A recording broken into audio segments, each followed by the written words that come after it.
Merci à vous d'être aussi nombreux ce midi pour le webinaire. Raymond l'a dit, je complète actuellement mon doctorat en sciences politiques ici à l'Université Laval. Je suis membre du groupe de recherche en communication politique où on se spécialise notamment dans l'étude des communications numériques, qui est devenu un incontournable. On parle même plus de nouveaux médias, hein. C'est des médias qu'on utilise quotidiennement et beaucoup pour faire de la politique. Et j'entends politique non pas simplement au sens de partisan, mais au sens de toutes les relations et l'organisation du pouvoir. Et donc, ça nous touche tout et tout quotidiennement. Raymond l'a aussi dit, j'aurai l'immense honneur de me joindre au corps professoral de l'ENAP dans les prochains mois. Donc, je vous invite là, à me suivre et à nous suivre si ça vous intéresse, à aller regarder l'offre de formation également de l'ENAP qui s'adresse, oui, à la fonction publique, mais également aux chercheurs et également à toutes les personnes qui interagissent avec l'appareil d'État dans leur travail. Donc, ce midi, je vous parle plus précisément de données IA et politique, au-delà de l'enjeu de la protection des renseignements personnels. Et pourquoi?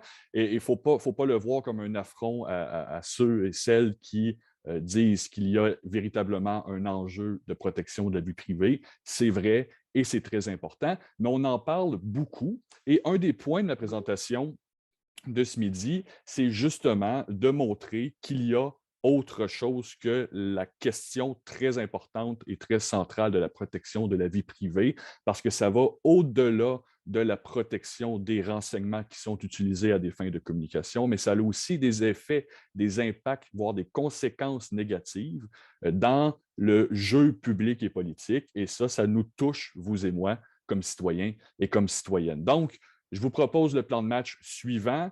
Évidemment, on a peu de temps, donc j'essaierai d'être succinct, mais sachez qu'à la fin, je répondrai avec grand plaisir et grand intérêt à vos questions. Je sais que vous êtes nombreux et que les profils sont grandement diversifiés, donc je préfère y aller le plus clairement possible, quitte à, dans la période d'échange et de questions, peut-être lier un peu plus mon propos à vos réalités personnelles et professionnelles. Donc, on va passer très rapidement sur le rôle des données dans la communication publique et politique.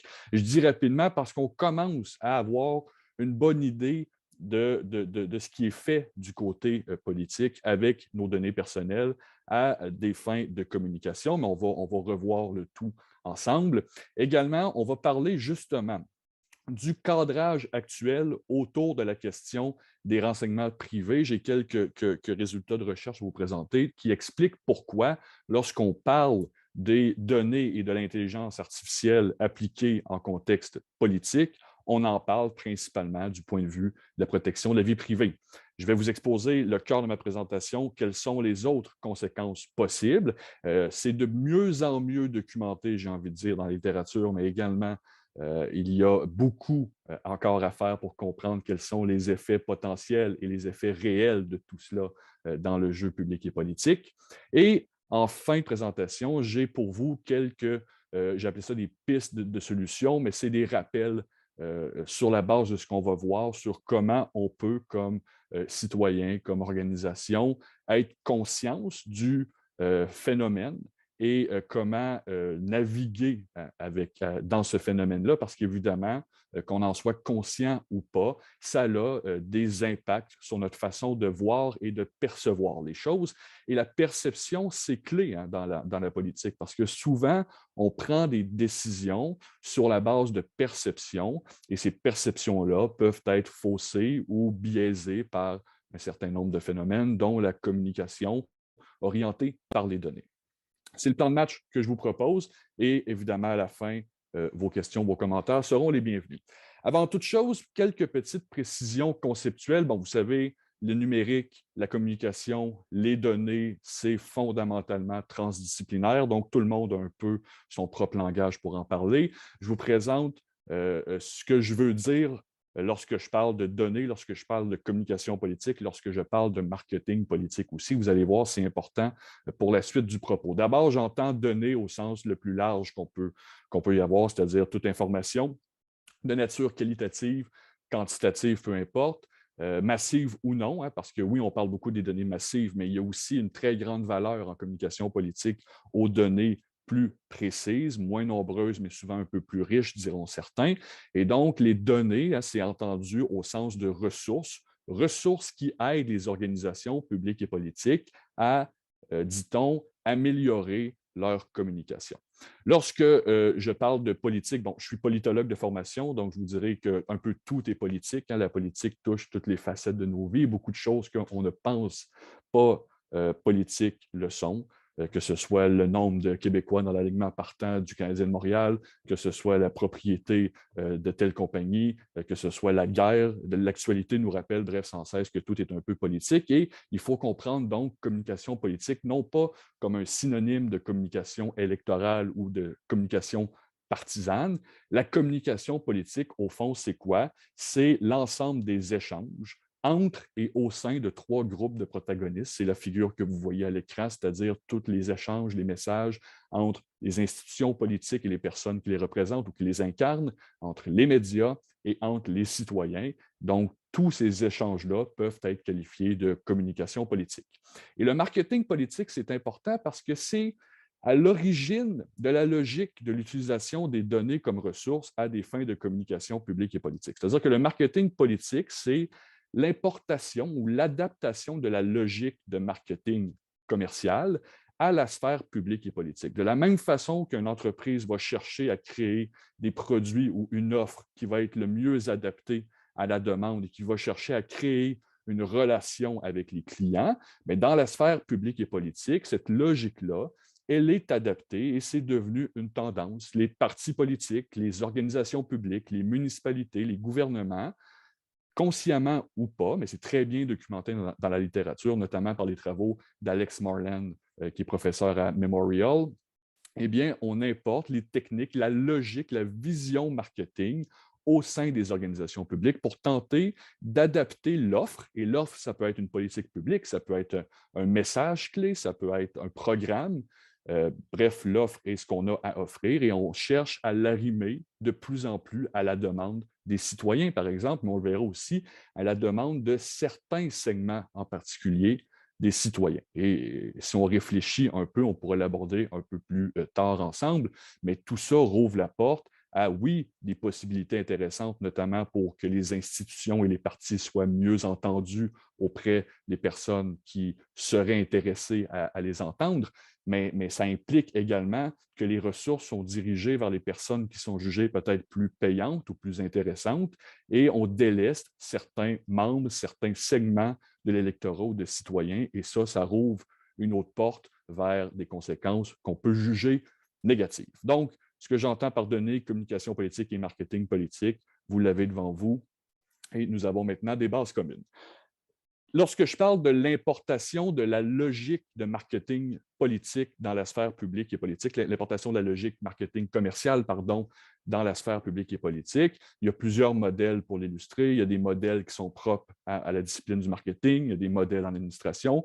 En communication politique, en sciences politiques, le modèle le plus utilisé, c'est celui de Lise Marshman que je vous présente parce que je trouve qu'il permet de résumer très rapidement et très facilement ce qu'on entend par marketing politique lorsque je vous parlais de l'arrimage entre l'offre et la demande dans une conception un peu plus classique de l'action publique ou de l'action politique. Hein. On a longtemps pensé que, par exemple, un parti politique a un produit, c'est-à-dire une offre, par exemple une idéologie, et qu'il l'offre sur le marché des idées et les citoyens y adhèrent ou pas, ce qu'on appellerait une orientation produit. Par exemple, un parti très idéologique, prenons un parti communiste, a une idéologie à offrir, c'est son produit, le communisme, et l'offre dans le marché des idées. Les citoyens votent pour le Parti communiste s'ils adhèrent à ce parti-là. C'est la conception très classique de la politique.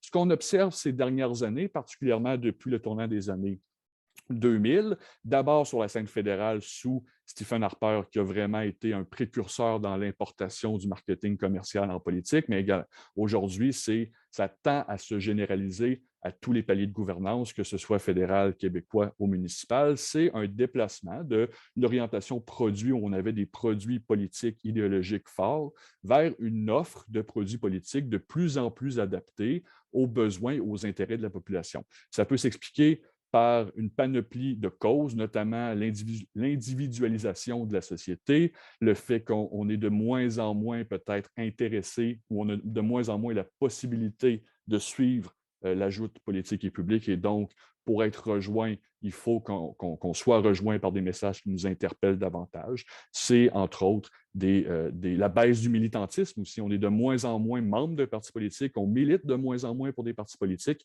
Et donc, les partis tentent de s'adapter à ces nouvelles réalités-là et de nous présenter des messages de plus en plus faits sur mesure. Il y a l'orientation vente, donc là où il y a un produit déjà existant, mais on utilise l'intelligence de marché et donc les données pour adapter ce produit-là aux demandes de la population. Et il y a l'orientation marché où là, carrément, l'intelligence de marché intervient avant même de développer un produit politique. Pourquoi? Pour que ce produit-là réponde davantage à certaines cibles électorales, et ce qui va nous permettre de l'adapter en continu et d'espérer faire des gains électoraux. Donc, par exemple, un cas typique d'orientation vente, c'est les partis qui ont jadis été de masse avec une idéologie très forte. Par exemple, le Parti québécois, qui a un produit qui ne peut pas faire abstraction. C'est-à-dire que c'est un parti indépendantiste et s'il n'était plus indépendantiste, la raison d'être même de ce parti-là n'existerait plus.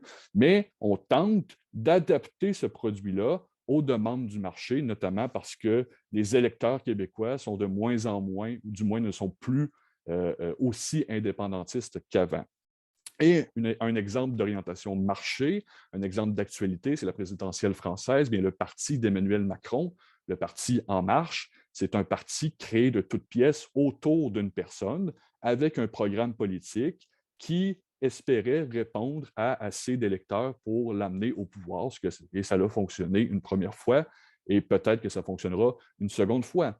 Sur la scène politique québécoise, par exemple, les partis politiques municipaux, souvent centrés autour de la personnalité de la personne qui se présente à la mairie, bien, beaucoup d'entre eux peuvent rentrer dans la catégorie orientation marché. Pourquoi? Parce que ce n'est pas des organisations politiques qui ont un bagage idéologique très important, ce n'est pas des partis politiques qui ont une offre déjà très définie et on définit un peu sur mesure ce qu'on a à proposer aux citoyens grâce à des données qu'on collecte sur eux en espérant leur offrir quelque chose qui les amènera à aller voter et à élire un maximum de conseillers. Donc, c'est les trois orientations générales. Évidemment, toute chose n'étant pas parfaite, hein, c'est davantage un spectre que trois catégories où on y entre ou on n'entre pas, mais c'est pour vous montrer cette idée-là que de plus en plus, on utilise les outils, la logique du marketing pour construire des offres politiques. On pense la politique maintenant en termes marketing.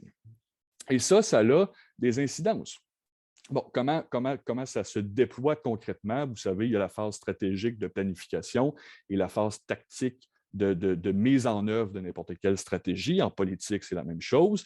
Et les données interviennent à différentes étapes, voire à toutes les étapes. Lorsqu'on fait d'abord de la recherche sur l'électorat pour comprendre le marché, pour comprendre qui compose l'électorat, bien, on a besoin de données pour avoir une lecture intéressante des gens. On ne pense plus les campagnes politiques comme des campagnes de masse où il ne suffit que de faire quelques conférences de presse, faire quelques shows télé pour qu'un maximum de gens entendent un seul message. On tente de comprendre le plus finement possible qui compose l'électorat pour ensuite le segmenter, donc le diviser en certains groupes, puis cibler les groupes qui sont considérés comme étant les plus intéressants pour faire des gains. Et à partir de ces groupes cibles-là, on se positionne, c'est-à-dire qu'on élabore un produit politique, une offre politique pour répondre aux besoins et aux intérêts de nos cibles électorales. Et c'est ce qui agit comme fer de lance, comme pierre angulaire de toute la stratégie que l'on va déployer par la suite. Et les données, évidemment, nous permettent d'avoir cette lecture-là de l'électorat, mais nous permettent aussi de, dit-on, mieux diffuser nos stratégies et nos messages parce que le numérique nous permet de davantage cibler nos messages, de personnaliser nos messages. Les groupes d'intérêt sont plus facilement identifiables et donc, ça nous permet un peu dit-on, d'être plus efficace. Et vous voyez, bon, ça, c'est un peu la recette de base de n'importe quelle campagne basée sur les données, c'est-à-dire qu'en politique, par exemple, hein, la base de toutes les bases, c'est la liste électorale que Élections Québec fournit aux partis, que ce soit municipaux ou québécois. Et sur cette base-là, on tente d'abord d'y insérer ou d'y associer des informations de contact pour être capable de rejoindre les gens, mais aussi des informations sur leurs préférences, sur leur mode de vie, sur leurs habitudes de consommation, sur leurs intérêts, sur leurs besoins. Et tout ça est traité à l'aide généralement de plateformes ou d'outils tiers. Il y a une industrie de la campagne électorale maintenant, locale et internationale, qui offre aux partis politiques de pallier à un manque de ressources ou d'expertise technique et de faire un certain nombre d'analyses pour eux, par exemple pour mieux cibler les électeurs, mais aussi dans le déploiement de la campagne. Lorsqu'on passe, par exemple, via l'outil publicitaire de Facebook pour cibler des segments d'utilisateurs de la plateforme, c'est aussi l'intervention d'un tiers qui traite de la donnée pour nous et, dit-on, nous permet d'être plus efficaces. Donc, la donnée, c'est vraiment quelque chose qui est rendu transversal dans les campagnes. Parfois même, on oublie que tout ça se base sur des données et que ces données-là nous offrent une perception de l'électorat et non pas une image parfaite de ce qui est vraiment l'électorat. Pourquoi? Parce que la qualité des données, l'utilisation qu'on en fait, les outils qu'on va aller chercher pour utiliser ces données-là ont des importances, ont des conséquences très importantes sur la perception qu'on va avoir de l'électorat et donc sur la stratégie qu'on va mettre en œuvre. Et là, je parle d'un exemple tiré d'une campagne électorale avec un parti politique, mais c'est la même chose, par exemple, pour une municipalité qui chercherait à attirer des nouveaux résidents et qui voudraient mettre en place une campagne de promotion. C'est la même chose pour une université qui cherche à aller chercher davantage d'étudiants et qui voudrait mettre en place une campagne de recrutement. Voire, ça pourrait s'appliquer aussi à un ministère qui, à l'aide d'une nouvelle politique publique, a un programme à offrir et il désire développer ce programme-là pour rejoindre les besoins, les intérêts d'une clientèle particulière. D'ailleurs, le langage, hein, on parle de marché, on parle d'offres, de demande, on parle de clients. C'est vraiment un des exemples de comment on a mis des lunettes de marketing commercial pour maintenant analyser et élaborer des campagnes publiques ou politiques. Donc, c'est un peu l'ABC, je vous résume ça très rapidement, mais c'est comment généralement on fonctionne. Et on est via à l'ère du micro-ciblage, c'est-à-dire que ça nous permet de cibler.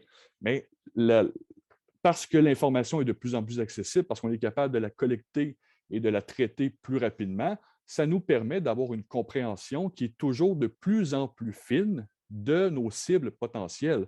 J'utilise l'analogie du passage du carré en 2D au cube en 3D. C'est que maintenant, on est capable de ficher, de profiler les gens en fonction d'une multitude de données, ce qui nous permet non seulement d'avoir une lecture plus fine, plus granulaire de qui compose les citoyens ou l'électorat, par exemple, mais aussi de personnaliser et d'individualiser les messages qu'on va leur fournir, les services qu'on va leur offrir. L'offre, ça rime, dit-on, de plus en plus à la demande et se personnalise de plus en plus et voire se privatise. Et se privatise, ici, je l'utilise au sens de rendre privé. Par exemple, les canaux de communication sont de moins en moins publics. Hein?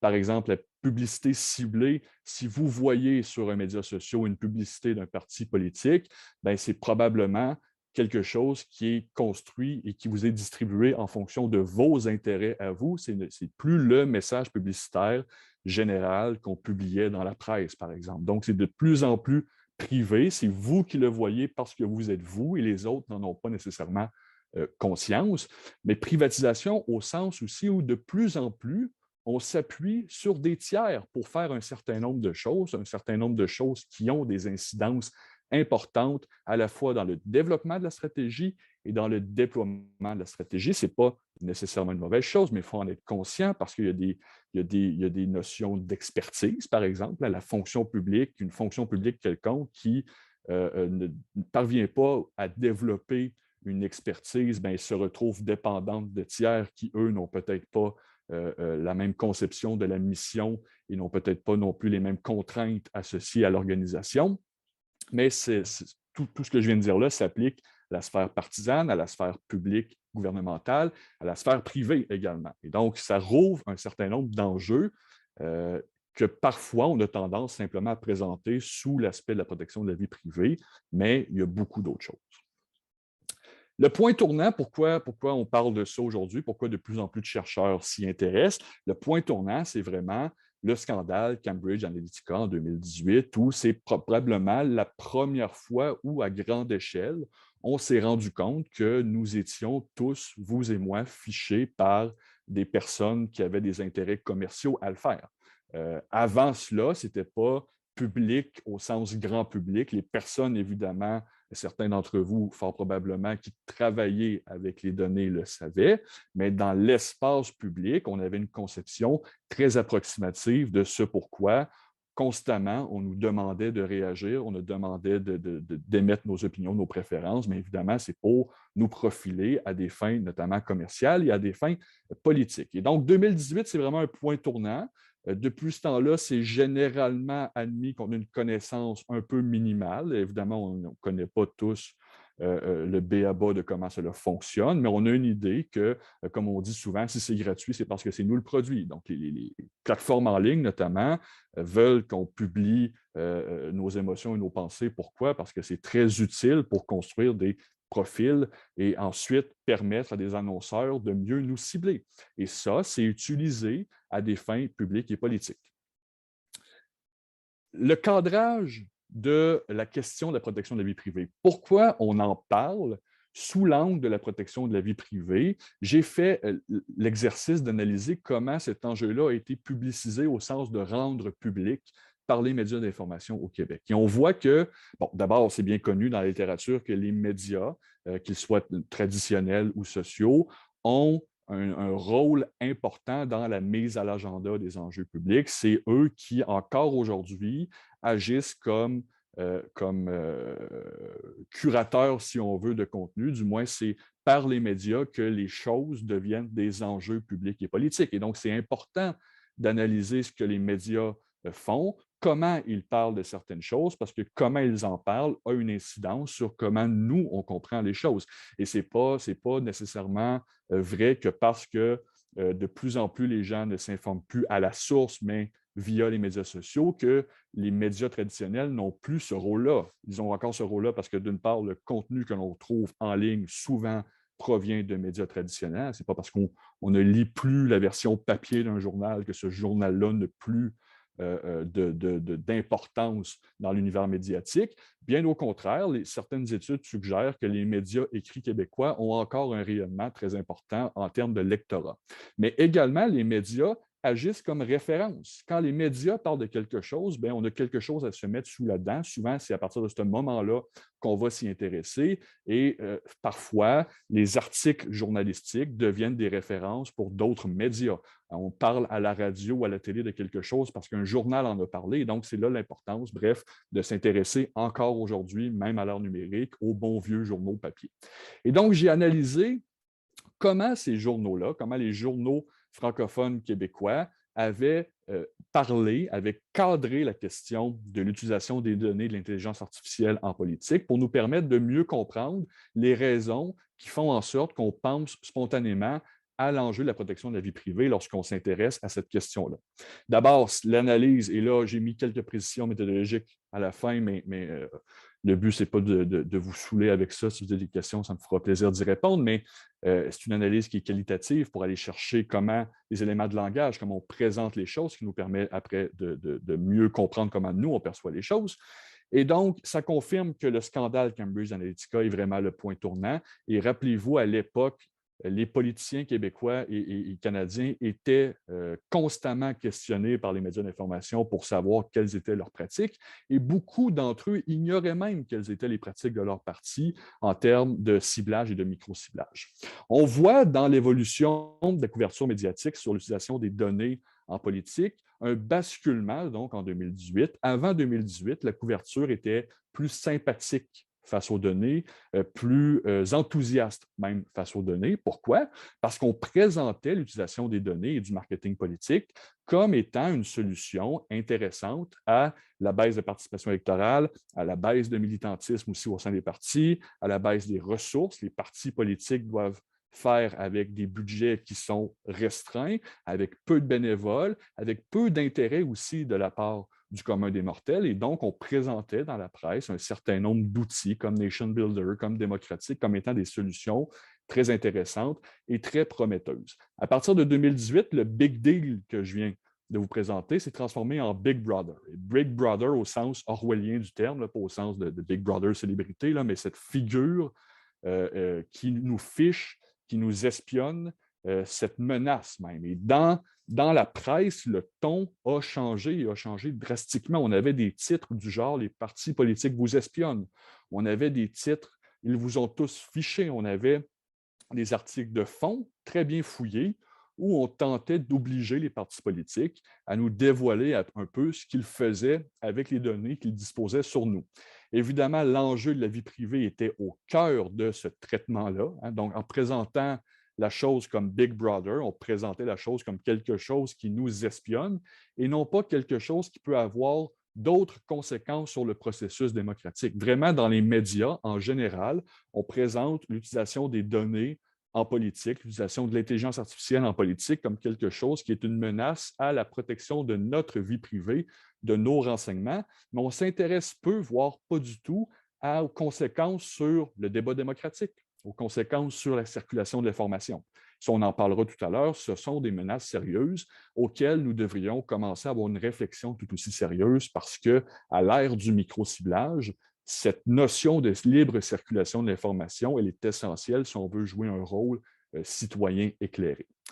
Fait à noter aussi, il y a une seule mention de l'intelligence artificielle appliquée en contexte politique dans tous les articles, alors que l'intelligence artificielle sur diverses formes peut intervenir à toutes les étapes du marketing politique, mais également, on présente toujours ou presque toujours l'utilisation des données en politique comme étant le fait des partis politiques et des campagnes électorales.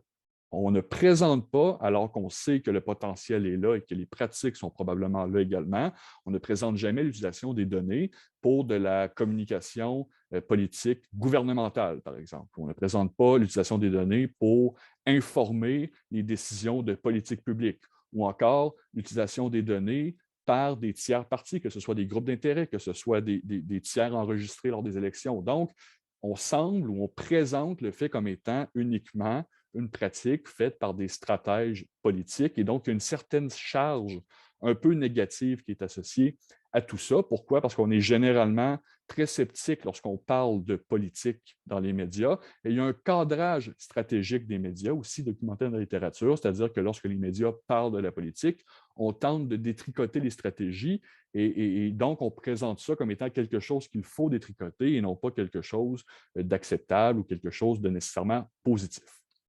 Et donc, l'analyse de la couverture médiatique québécoise sur cet enjeu-là nous confirme que nous avons encore collectivement, dans l'espace public, une compréhension qui est partielle et fragmentée des pratiques orientées par les données et de leurs conséquences dans la sphère publique et politique.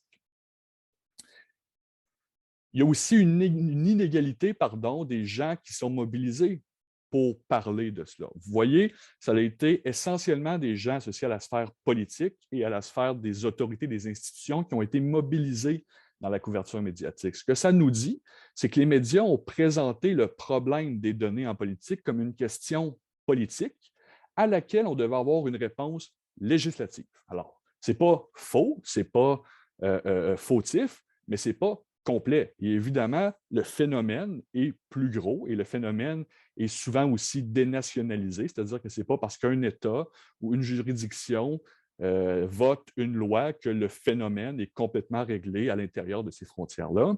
Il y a une faible mobilisation du secteur privé. C'est intéressant parce que dans d'autres contextes nationaux, notamment aux États-Unis, notamment en France, les compagnies qui offrent des services aux partis politiques sont généralement beaucoup plus mobilisées dans la presse pour expliquer ou vendre leurs pratiques. Ici, beaucoup moins. Ça peut s'expliquer parce qu'il y a peu de compagnies qui offrent le service. D'autre part, que beaucoup de compagnies sont internationales, donc c'est peut-être aussi moins facile de les approcher pour discuter.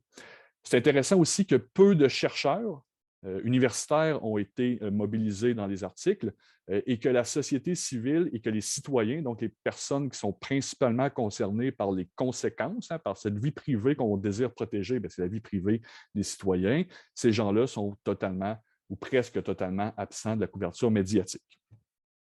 Et donc, ce qui m'amène à dire que la protection de la vie privée, qui est un enjeu important, qui est un enjeu central dans l'utilisation des données en politique, c'est un peu l'arbre qui cache la forêt, parce qu'on a mis l'accent très clairement sur cet aspect-là lorsqu'on discute de cette chose-là dans l'espace public, mais ce n'est pas le seul arbre qui fait partie de la forêt, et c'est important, voire essentiel démocratiquement, d'avoir une réflexion sur les autres arbres. Donc, de prendre un pas de recul pour mieux apprécier la totalité de la forêt. Une forêt avec beaucoup plus de risques, beaucoup plus de questions à se poser que la simple question de la protection de la vie privée. Je vous en présente quelques-uns qui ont, entre autres, été présentés dans un témoignage écrit qui a été sollicité par un comité parlementaire australien dans le cadre d'une enquête publique, eux, qu'ils ont fait dans l'État de Victoria pour tenter de mieux comprendre comment l'utilisation, la communication orientée par les données peut impacter la vie politique. Il y a d'abord toute l'inégalité de la participation, parce qu'on présente souvent la communication orientée par les données comme quelque chose de plus efficace, mais évidemment, ça vient avec des coûts, ça vient avec une demande en ressources, ça vient avec une demande en expertise. Et à partir du moment où il y a des entités, des organisations, des partis, des groupes d'intérêt, des groupes de citoyens qui sont mieux équipés que d'autres, il y a, par la force des choses, une inégalité de participation et notre système démocratique est basé, entre autres, sur cette idée qu'on peut faire valoir nos points de vue, nos arguments sur un certain pied d'égalité avec d'autres. Donc, on se retrouve, par exemple, avec des groupes très structurés, très bien financés, pas toujours de façon légale au regard de nos propres lois et règlements, qui ont des moyens techniques et technologiques très efficaces et très nombreux pour faire valoir leurs points et que d'autres n'ont pas cette opportunité-là, cette expertise-là pour le faire. Lorsqu'on parle, entre autres, d'enjeux de désinformation, d'ingérence étrangère dans les élections, d'astroturfing, cette technique de communication qui consiste à créer de toutes pièces un mouvement dit populaire pour tenter, par exemple, de polariser des questions ou des enjeux politiques, c'est créé en partie par cette inégalité de participation, parce que la riposte n'est peut-être pas aussi efficace que le mal qui est causé par des gens malveillants. Ça pose la question du défi de la régulation. On le sait, nos autorités compétentes en matière d'élections font leur possible, mais n'ont pas tous les outils. D'ailleurs, le directeur général des élections, Élections Québec, demande depuis des années d'être davantage outillé pour pouvoir intervenir, notamment auprès des partis politiques, pour s'assurer d'un respect de nos lois, de nos règlements et des pratiques en matière de communication orientée par les données. Mais il y a aussi de plus en plus d'autres groupes qui, de plus en plus facilement, peuvent intervenir dans les débats politiques, dans les élections. Et donc, ça pose un défi de monitorer ces gens-là, d'une part, et d'encadrer leurs actions. Il y a des risques réputationnels importants aussi lorsqu'il y a, par exemple, une fuite de données, lorsqu'il y a une utilisation qui est jugée immorale ou inadéquate des données personnelles, il y a un enjeu réputationnel, un risque qui touche à la fois l'organisation qui utilise ces données-là, qui utilise ces techniques-là, mais aussi un risque d'un point de vue institutionnel. Il pourrait y avoir une perte de confiance envers certaines institutions ou certains partenaires d'institutions qui utilisent ces données-là parce qu'on pourrait les associer à d'autres choses. Les campagnes de données, dans l'esprit de beaucoup, c'est les techniques de Donald Trump puis du Brexit en Grande-Bretagne. Peu de gens pensent spontanément que des partis comme le NPD ou Québec solidaire utilisent les mêmes méthodes. Mais il y a une association qui se fait naturellement qui peut biaiser notre perception des choses. Et il y a aussi, j'ai envie de dire, surtout un phénomène de distorsion du flux de communication Je vous ai dit, la communication, les messages que l'on reçoit sont de plus en plus personnalisés, sont de plus en plus individualisés, sont de plus en plus privatisés. Donc, on a de moins en moins conscience de ce que les autres reçoivent comme information. On a de moins en moins de moyens de le savoir également. Et on est de plus en plus, j'ai envie de dire, flatté dans le sens du poil. C'est-à-dire que l'information qu'on reçoit, notamment via l'univers numérique, étant personnalisée, elle est faite pour nous faire réagir d'une façon ou d'une autre, mais ce n'est pas nécessairement l'ensemble de l'information qu'on a besoin pour faire un choix éclairé ou pour avoir une opinion éclairée sur des sujets. Et ça, c'est une autre des menaces qu'on parle moins, mais qu'on devrait très sérieusement se pencher parce que ça a des impacts, notamment sur la fragmentation de l'électorat, notamment sur ce que certains appellent la polarisation des opinions. Ça a un impact donc sur la perception, sur notre perception de la vie publique des autres et donc sur nos opinions et ultimement sur notre participation politique. Et cette distorsion-là, couplée à l'inégalité de participation, ça permet, par exemple, de faire des campagnes de communication très ciblées pour décourager des gens d'aller voter. Et on le sait, en communication politique, c'est plus facile de décourager quelqu'un d'aller voter que de le convaincre de voter pour nous. Et donc, certains partis politiques font des campagnes très négatives pour décourager certains électeurs qui seraient enclins à appuyer un adversaire, mais qui, au final, n'iront pas voter parce que leur conviction ou leur désir de l'appuyer a été remis en question par de la communication très ciblée et, dit-on, très efficace. Alors, en terminant, quelques pistes de solutions ou de réflexion pour vous. D'abord, on est tous et toutes des récepteurs de cette communication-là. Qu'on soit nous comme citoyens, qu'on soit une organisation également, on subit, on reçoit de l'information et on en subit les distorsions. Et ça, il faut en être au courant. Hein. On n'est plus simplement à l'époque de dire, écoutez, ce que vous voyez sur votre page Facebook, ce n'est pas représentatif. C'est de plus en plus tout ce qu'on voit en ligne est susceptible de ne pas être représentatif parce que l'information, elle est de plus en plus construite sur mesure en fonction de nos intérêts, en fonction de nos billets, en fonction de nos préférences, et ce n'est pas l'ensemble de ce qu'on a besoin pour faire un choix. Il faut donc éviter les chambres d'écho, adopter des bonnes routines informationnelles, des bonnes routines d'information. Hein. Il ne faut pas se laisser confortablement dans notre coin où les messages que l'on reçoit confortent nos opinions. Il faut faire l'exercice nous-mêmes d'aller chercher de l'information qui est discordante, de l'information qui va à l'encontre parfois de ce que l'on pense, ce que l'on croit, parce que sinon, nous n'aurons pas le point de vue diversifié dont on a besoin pour faire un choix éclairé. Il faut toujours vérifier ses sources auprès, idéalement, de sources fiables et reconnues. Ça a l'air basique, mais de plus en plus, dans l'univers numérique, c'est difficile de trier le bon grain de livret. Qu'est-ce qui est une information qui est juste, qu'est-ce qui ne l'est pas, est-ce que tel média est intéressant ou pas? Et on a une réflexion constante à faire. Et il faut se rappeler que les technologies numériques, même si on dit que ça facilite notre vie, en réalité, ça la complique drôlement. Et notre vie de citoyen, citoyenne, elle est compliquée par le numérique, par les phénomènes créés ou rendus possibles par l'univers numérique. Et c'est à nous d'en faire plus pour s'assurer d'être convenablement informés, que notre perception soit la plus juste possible des choses. Et comme producteur et diffuseur, encore une fois, d'un point de vue citoyen, mais d'un point de vue d'organisation, il faut garder en tête que nous participons, qu'on le veuille ou pas, à cette communication-là orientée par les données, parce qu'on utilise des plateformes qui sont propulsées par ces techniques-là, parce que les traces numériques qu'on laisse en ligne sont utilisées à des fins de profilage publicitaire, par exemple.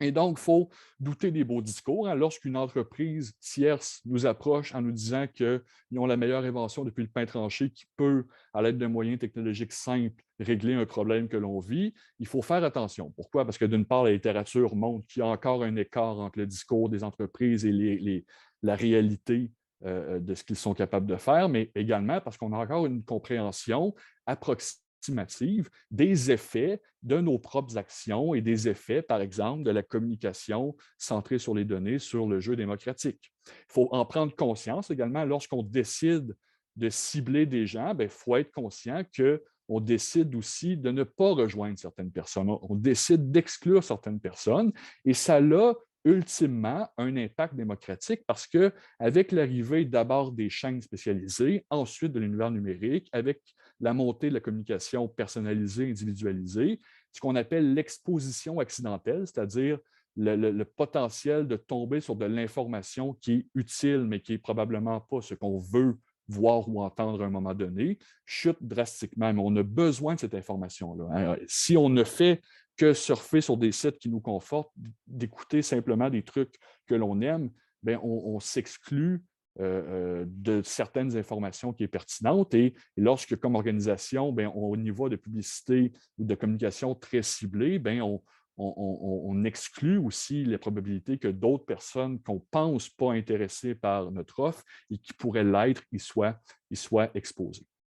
C'est ce qui résume donc un peu mon propos. Il faut d'abord prendre conscience que les messages, la communication, l'offre politique et l'offre publique à laquelle on est exposé, elle est de plus en plus orientée par les données, que ce phénomène-là touche bien au-delà de la question très importante, certes, mais qui n'est pas complète, de la protection des renseignements personnels, et qu'on a un rôle à la fois comme récepteur et à la fois comme producteur dans ce processus-là, et qu'il faut en être conscient pour éviter le plus possible des conséquences démocratiques fâcheuses.